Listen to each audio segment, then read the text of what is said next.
Edward's exploit. Edward scolded the twins severely, but told Gordon it served him right. Gordon was furious. A few days later, some enthusiasts came. On their last afternoon, they went to the China Clay Works. Edward found it hard to start the heavy train. "Did you see him straining?" asked Henry. "Positively painful," remarked James. "Just pathetic," grunted Gordon. "He should give up and be preserved before it's too late." "Shut up," burst out Duck. "You're all jealous. Edward's better than any of you." "You're right, Duck," said Boko. "Edward's old, but he'll surprise us all." Bill and Ben were delighted with their visitors. They loved being photographed, and they took the party to the workings in a caboose special.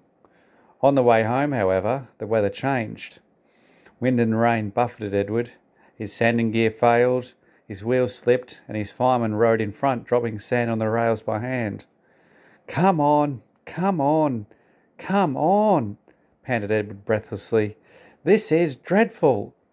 But there was worse to come. Before his driver could check them, his wheels slipped fiercely again and again. With a shrieking crack, something broke and battered his frame and splashes up and out of shape. The passengers gathered round while the crew inspected the damage. Repairs took some time. "One of your crank pins broke, Edward," said his driver at last. "We've taken your side rods off. Now you're single, like an old-fashioned engine. Can you get these people home? They must start back tonight." "I'll try, sir," promised Edward.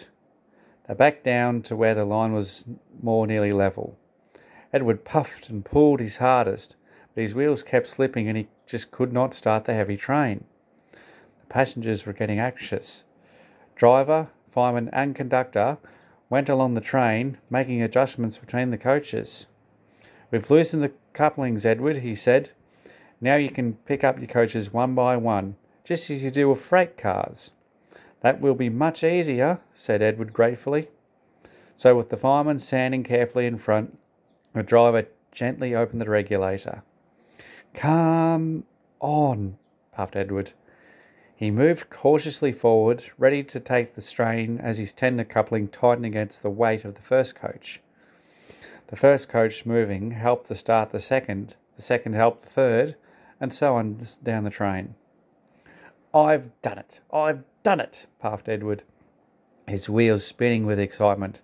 "Steady, boy," warned his driver, skillfully checking the wheel slip. "Well done, boy. You've got them! You've got them!" And he listened happily to Edward's steady beat as he forged slowly but surely up the hill. The passengers were thrilled.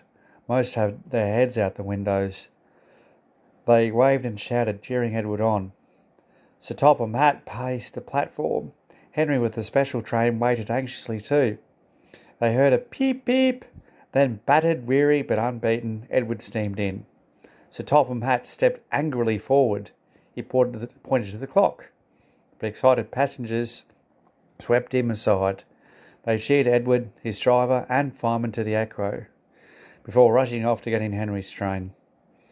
Henry steamed away to another storm of cheers, but not before anyone knew Edward's story. Edward went thankfully back to the shed, while Duck and Boko saw to it that he was left in peace. Gordon and James remained respectfully silent.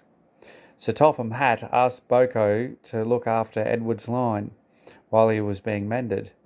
Boko was pleased. He worked well, and now they run it together. Bill and Ben still tease him, but Boko doesn't mind. He lives at Edward Station, but is welcome anywhere, for he is now one of the family. Donald and Douglas were the last to accept him, but he often helps out with their freight trains. And the other day they were heard to remark, "Well, Diesel, young Boko's near such a bad sort of engine." That, from the Caledonian twins, is high praise indeed.